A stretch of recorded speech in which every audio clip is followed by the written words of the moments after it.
नमस्कार।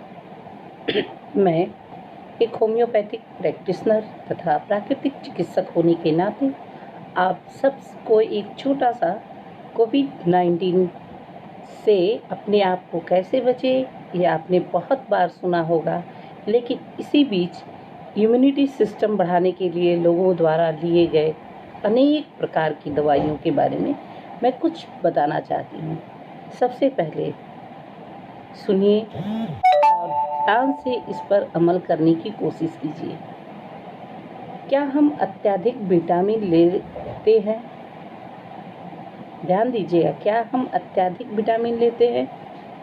कोविड-19 में लोगों के द्वारा विटामिन सी की मात्रा अधिक रूप में लिया जा रहा है। यह कहीं न कहीं नुकसानदायक होगा, क्योंकि एक महिला को कम से कम जितना वैज्ञानिक पद्धति के अनुसार दिया गया है, वह 70 mg तक हम इसका प्रयोग कर सकते हैं और एक पुरुष 90 mg तक इसका प्रयोग कर सकते हैं। इससे अधिक कहीं न कहीं हमारे शरीर को प्रभावित ज़रूर करेगा। एक दिन में आज के समय में हम क्या लेते हैं? 500 mg का एक टैबलेट। क्या अपने शरीर का दोहन नहीं कर रहे हैं? चलिए मान लेते हैं कि हम 500 mg का ले रहे हैं। 100 ml तक 100 mg तक हम समझ सकते हैं कि लेना हमारे लिए कोई नुकसानदायक नहीं है। लेकिन उसके वैज्ञानिक तथ्यों के आधार पर हम अत्यधिक मात्रा ले रहे हैं। इससे कहीं न कहीं हमारे किडनी पर असर पड़ेगा, क्योंकि वह ज़्यादा यूरिन पास कराएगा, काम उसका दुगुना बढ़ जाएगा। तो हमें ऐसा उपाय करना होगा जिससे हम वस्तु का प्रयोग भी करें और हमारा इम्यूनिटी सिस्टम भी बढ़ा रहे। क्या कारण है कि हम अपने इम्यूनिटी सिस्टम को बढ़ा नहीं पा रहे हैं? आज के समय में जो खाना हम खाते हैं, जिन चीज़ों का प्रयोग करते हैं, वह लगभग उतना शुद्ध और सही नहीं है। लेकिन यह भी सही है कि हमें तो बचना है, रोग से बचाना है अपने आप को। उसके लिए सुबह के समय में काढ़े में हम दालचीनी की मात्रा कम लेंगे। अत्यधिक दालचीनी भी हमारे लीवर को कहीं न कहीं प्रभावित करेगा। बहुत से लोगों ने दालचीनी एकदम लेना शुरू कर दिया। नहीं, दालचीनी बस 1 इंच दालचीनी 4 ग्लास पानी में। गिलोय का मात्रा आप जितना बढ़ा सकते हैं, क्योंकि गिलोय एक ऐसा पदार्थ है जिसको हम अमृत कर सकते हैं शरीर के लिए। तो यह अत्यधिक होते हुए भी हमारे नुकसान नहीं करेगा।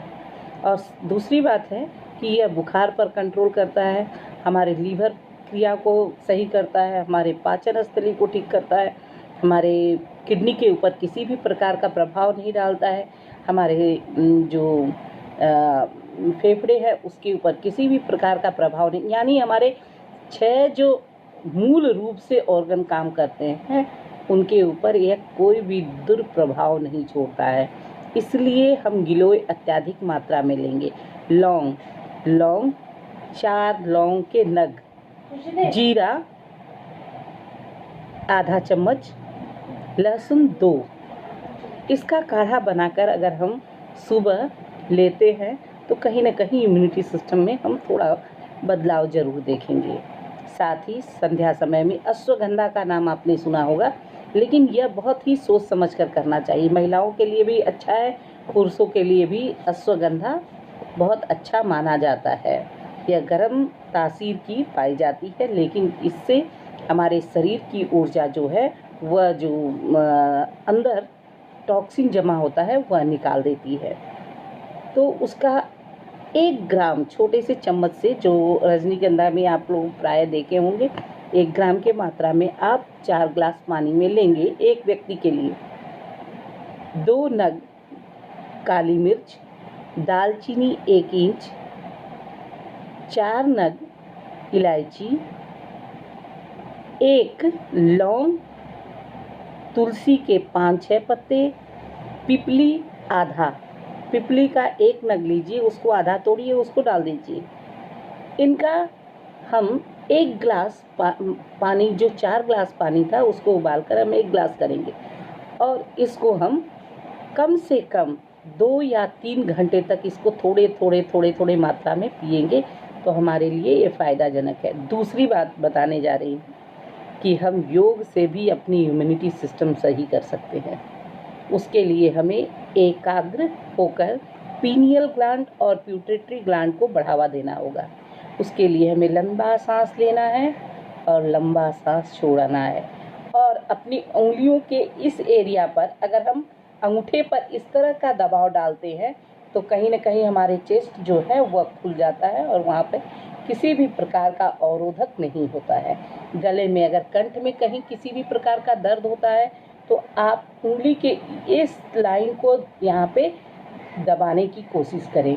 बहुत आसान तरीका है। मैं चाहती हूँ कि सभी लोग नेचुरोपैथी से जुड़े, सभी लोग प्राकृतिक चिकित्सा से जुड़े, जितना कम हो सके हम मेडिकल के चक्करों से दूर भागें, क्योंकि आज की स्थिति हमें ऐसे जगह पे जाने की अनुमति नहीं देती है। भीड़ से दूर रहें, घर में रहें, सेफ रहें, सेफ्टी रहें। जय हिंद।